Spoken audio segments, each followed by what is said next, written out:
First of all, I'd like to thank the local Hammersmith council, which is probably a Labour lefty fucking Save the World 2CV driving fucking Greenpeace wanking fucking vegetarian wallies. With regards to politics, I take the sort of right-wing, bigoted view. But I hope people in the audience get the joke. Do you know what else I'd do? I'd get rid of them fucking Romanian begging gypsy women. Do you do that? Yes! Get them out of London! Jim Davidson is a rather nasty man who isn't a very good comedian. You're a star, you're a star. Laughter time next, and to a fellow who scored the highest mark so far in the series. And I'm sure you're going to enjoy him again tonight. Jim Davidson. Nick. I said, morning, officer. I said, hello there. Hello there. Well, it was Birmingham.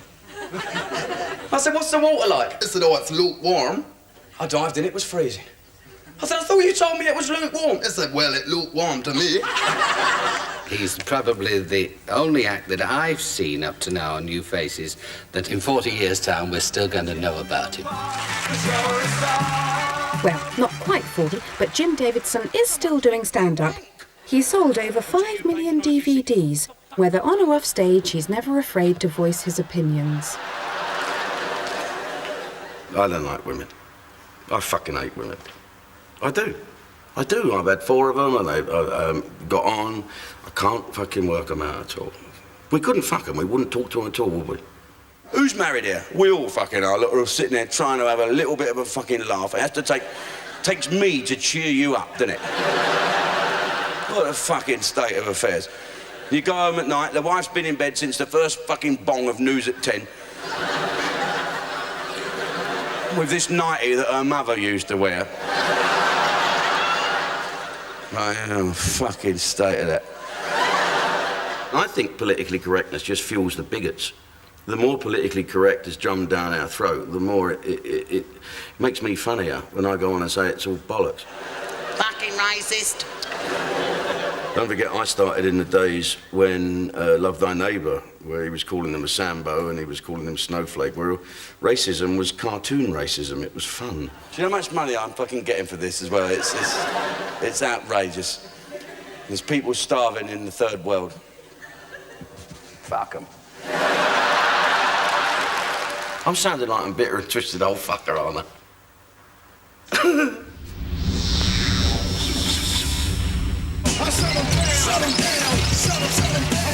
Our next stand-up is as much a political crusader as he is a comedian. So, you want fries? Please, do you want the £4 off? OK, so it's 5 fry. Hello?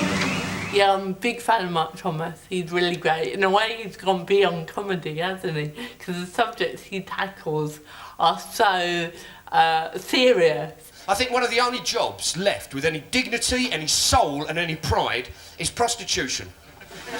Seriously, because at least you don't have to say, have a nice day and just do your job. And if they legalise prostitution, some corporate bastard will get hold of it and they'd market it all and there'd be sort of like McShagburger's drive-in fuck parlour. And you drive in and what do you want? I'll have £120 French thighs, I'll have a muffin, a shake and a McWank. All right, so... When he does stand-up, it's really funny. And it has a political agenda and he tells you things that you didn't know. Where some people will go off on a political rant and won't care that it's not funny for a while. And Mark Thomas doesn't do that. What size vagina, small, regular or large? I'll have a large, thank you very much. Do you want compliments? Yeah, I'll have you're very good and well, I haven't had that for some time. Yeah, I'll have lies with that.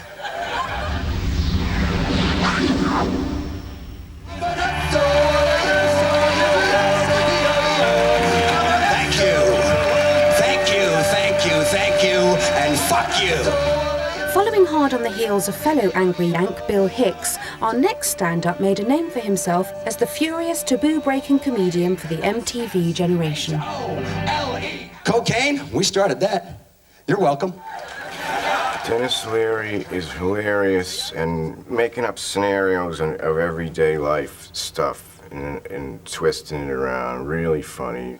That was the worst part about the coke, man, was being in that bathroom with that stranger at the end of the night, wasn't it, huh? Talking about shit like solving the world's problems, and the only reason you're in this is because he has the coke. That should have been a fucking sign, don't you think? I mean, if Hitler had coke, there'd be Jews in the bathroom going, I know you didn't do it. I like your mustache. Fucking Himmler. I remember seeing Dennis Leary years ago. He wasn't at all well known. And there was a whole sort of smoking thing that he was doing all the way through. And it was just killingly funny. I'm looking forward to cancer, man. I want that throat cancer. That's the best kind. You know why? You get that throat cancer, they give you that voice box thing. You know what I'm talking about? It's the energy. It's just the kind of non-stop high energy. And that to me is really sort of appealing. Guy with a voice box pulling up to the drive-through window at McDonald's. That has to suck, huh? Can I help you? Big Mac and a large order of fries. Stop making fun of me. I'm not making fun of you. I'm getting the manager. Get the fucking manager. I don't care. Dennis Leary's style and material has often been compared to that of his friend, Bill Hicks. At least they were friends, until Hicks began to feel that Dennis's routine sounded a little familiar. Guy in the States, this guy Jim Fix, was a health nut, runner, jogger, wrote books about jogging, had a heart attack while jogging, and died. Remember Jim Fix, the big famous jogging guy? Jogged 15 miles a day, did a jogging book, did a jogging video, and dropped dead of a massive heart attack when? When he was fucking jogging, that's when! Dennis is a brilliant comic, he is. And I think he probably was very influenced by Bill Hicks. And I know Bill hated it because when I met Bill, he'd just quit smoking. And I said, Jesus, it's great. You know, how come you just quit smoking after doing all that stuff? He went to see if Dennis would. There's been an ongoing thing about people saying, oh, Dennis Leary stole Bill Hicks's act. It's just bullshit. He didn't, and he's a great performer. It's just a form of self-expression. It's kind of like the most deep and naked and energised form of self-expression, and that's why I liked doing it. I've got a classic Jewish mother. My mother is the sort of woman who, if I fell into a river, would shout, help, come quick, my son, the university graduate, is drowning. He's an incredibly intelligent man, but he's had a great career where he's made some good choices about who he works with and when he works with them. You see that Eddie the Eagle Edwards? Yes. That's you, that is. That's your mum. See that Peter Beardsley? I'm aware of him. That's your girlfriend, that is. Despite hugely successful partnerships, writing novels, and an illustrious broadcasting career, David still finds time to do the odd bit of stand-up. You know, in the old days, it would be a huge betrayal for me to go off and do a solo tour or for Frank to go off and do a chat show, but it would never occur to either of us for that to be a betrayal because we worked separately beforehand and we will work separately again. The diseases and casualties this week. Abortive, 5. Aged, 43. 3 people died because they were frightened. I'd love to see Dave do far more solo work, because the show that he did about mortality rates in 16th century London, it was very, very funny. I like this one. 1 person died of lethargy. 1 person died because he was distracted. 1 person died suddenly.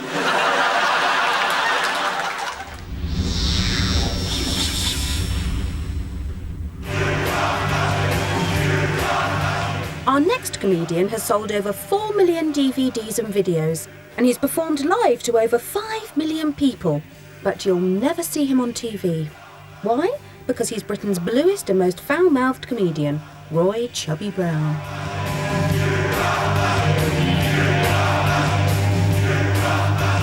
Fuck off. Fuck off. I've got to go and see Chubby to really appreciate him. He's dead blue and he fucking hit me both feet like myself. What a funny guy. Being in Manchester today, I've done my good thing for the day. I helped a little old lady across the road. She didn't want to go, but I said, don't fuck me about your little old cunt. When I first started in the early 70s, you couldn't say a bloody bugger, arse, nipple, fart, tit or shite without being paid off, thrown off stage or beaten up. There are different times. So 30 years later, and we come to this point. I came down this morning. Oh, our mother was in the back kitchen. Oh, fucking mothers. She looked at me like they do, you know. You've never made my daughter happy. I say, well, you obviously didn't see her sucking me bell end on Friday night, then, did you? Once you put that outfit on, and the flying hat and the goggles now, you become somebody else. Now look, well, we've just come back off a cheap holiday. Went to a little Greek island, which was just like the wife's clitoris, to be honest. Hot, sticky stunk, and you fucking wouldn't want to go there again. I don't have to effing blind. It's a living. You know, I wouldn't stand in the cake shop saying, 3 fucking custard slices, fuck face. You don't do that. Somebody got me Forrest Gump for Christmas. Laugh it like a box of chocolates. Now, what you gonna get into? Life's like oral sex. One slip of the tongue, you're in the shit.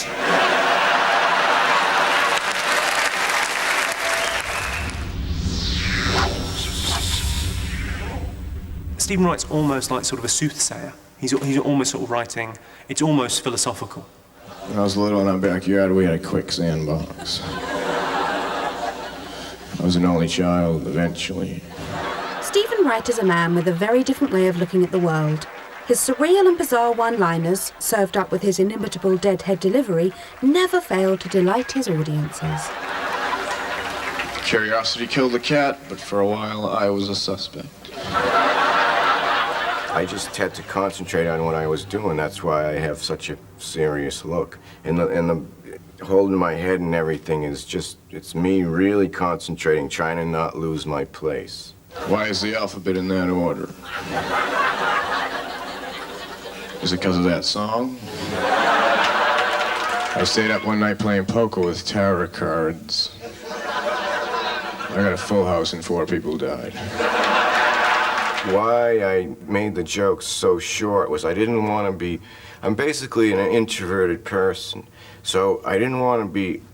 being on stage was really out of character for me as a person. I left the museum and I was walking down the street. I saw a man who had wooden legs and real feet. Last night I was in a bar and I walked up to this beautiful woman and she said, "You're wearing 2 different color socks." I said, "Yes, but to me they're the same because I go by thickness." For me, the fewest amount of words to convey the concept of the joke is the best. I have a 3-year-old dog. I named him Stay. He was a lot of fun when he was a puppy because when I call him, I would say, "Come here, Stay. Come here, Stay."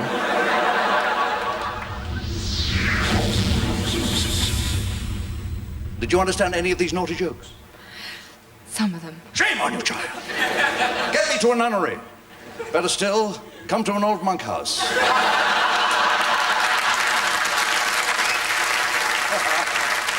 Bob Monkhouse was the godfather. I think there was a lot of stuff that was misunderstood about Bob Monkhouse. People saw him as a little bit smarmy, but in fact he wasn't. He was a really genuine guy. He went in fashion, he was out of fashion, and then he came back in again. And when he came back in with a vengeance. Often when I'm abroad, you know, and I meet people who've never been in Britain and never seen me, they say, "What do you do for a living?" I say, "I'm a comedian." And, you know, if you say that, people always respond in the same way. "You're a comedian? Tell me a joke." They don't do this to anybody else in any other walk of life. They don't say, "You're a cartographer, draw me a map." They don't do that. They say, "Oh, you're a politician, tell me a lie." "You're a gynecologist, take a look at the wife." They don't do that. Famed for his encyclopedic repertoire and exhaustive collection of gags, Bob Monkhouse's world was to fall apart in 1995. For once, Bob Monkhouse didn't see the funny side today. A thief has stolen 2 of his joke books filled with gags and sketches from the past 25 years. Every idea I have, every thought, I put in the books. I colour code what I do it all in handwriting. I'm very old-fashioned, not on computer, and they're the only copies I have. I'd looked through the books a couple of times, and each page was scribbles and drawings and doodles, because he was a good artist as well, Bob. But it was all catalogued to such a degree, when I held them in my hands, it was like having the Magna Carta in my hands. Oh, this is about Prince Edward, the baby potato. He is all man, macho Edward. Just a second. This is his girlfriend, the lady friend, I beg your pardon, the lady friend. And she says, "Where have I got? Well, let me find the piece. Oh, here it is. He is macho. Ever since he was a teenager, Edward has wanted to be in the Hussars." Yeah, I see. Doesn't say Hussars he wanted to be in, it just... He was the comic of all time, as far as I'm concerned. He's the top of my list ever. Not just as a comic, but as a bloke and as a human being. Lenny Bruce was the foul-mouthed crown prince of hipster stand-up in the 1950s, who had a seismic impact on the comedy world. Who's the most influential person in my life? Only one, Lenny Bruce. No one touches Lenny Bruce. He was the original guy to really question authority and question mores and question racism and religion and sexuality and dating. Marijuana, after about 5 years it'll be legal. You know, most of the law students I know smoke marijuana, that's why it'll be legal. Bruce's comedy may have been a hit with the cool crowd, but the authorities thought differently, arresting him 3 times between 1960 and 1962 on charges of obscenity. The law and its hypocrisies soon became central to Bruce's act. It's an obscenity circus that's been going on for about 5 years. An illiterate view of the law is that what's obscene is dirty screwing and fancy screwing.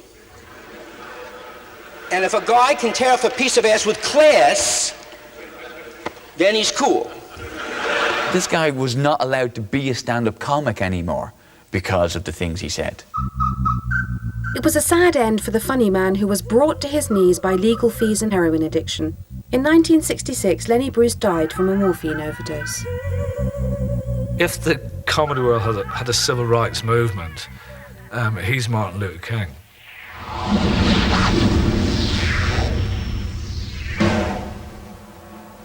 Ladies and gentlemen, it's the comedians! I think Bernard Manning's a genius. Copper pulled a fellow up in his car. He said, "You know, your wife fell out of the car half a mile back." He said, "Thank God for that, I thought I'd gone deaf." A lot of his material stinks, but his timing is impeccable. Enoch Powell died, knocked on the gates of heaven. And the voice said, "Who that?" Oh, he said, "Forget it." If any of the young guys go and see him, they'll appreciate the man's delivery. He's unique, he's great. Star of 70s stand-up show The Comedians, and owner of Manchester's legendary comedy club, The Embassy, Bernard Manning is still one of the hardest working and popular club comics in the country. His peers may admire his comic timing, but he's also the name that's become synonymous with some dubious material from a very different era. This black fella walked in this pub with a fucking big parrot on his shoulder. And he said, "Where do you get that from?" And the parrot said, "Africa, there's fucking millions of them." I've made loads of racist remarks and I don't give a fuck. They say, "You never appear on television again." I say, "Well, you're about £8 million too fucking late." Them French, I don't fucking trust them, I'll tell you. I went in the cafe over there, I said, "Have you got frog's legs?" He said, "Yes." I said, "Up in the kitchen and get us a fucking ham sandwich." He says, "I have a go at everyone." He doesn't. He doesn't have a go at working class Mancunians. They're the salt of the earth. Some of them are. But he doesn't have a go at everyone. He has a go at every minority, apart from his audience. And well, I forgot who I upset. This is my country. I'll say what I want. We want you in Bernard might not exactly be the darling of Middle England, but he's gone further than any other British stand-up by being the unlikeliest comedian ever to play Las Vegas. Soon you'll come back to. I went over America and stormed America. Jewish gags, Japanese gags, all sorts. My old school teacher was Jewish, what they call an unorthodox Jew. He was a Nazi. Just been on the news, Israel's declared war on Egypt and the Italians have surrendered just in case. Come and see us again. See, comedy is like football. There's Premiership, First Division, Second Division, Third Division and Vauxhall Conference. I'm top of the Premiership League. I've filled theatres, I've filled clubs. Most of the comics I know, they couldn't draw flies. Yorkshire couple on holidays in Spain. First day there, she says, "George, we forgot the Bisto." He says, "Have we?" She says, "Aye." She said, "But I think that couple across the road, I think they're English," she said. "Knock and see if they've any Bisto." And he went over. Fella comes to the door, he says, "Asked any Bisto?" He said, "Fuck off, you Spanish cunt." I can't stop, because if I stopped, I'd fucking die. And I've never died in my life. us after the break for the best of the rest of the greatest stand-ups ever. That was weird. When your gran called your granddad, and you were there going, he's your granddad too?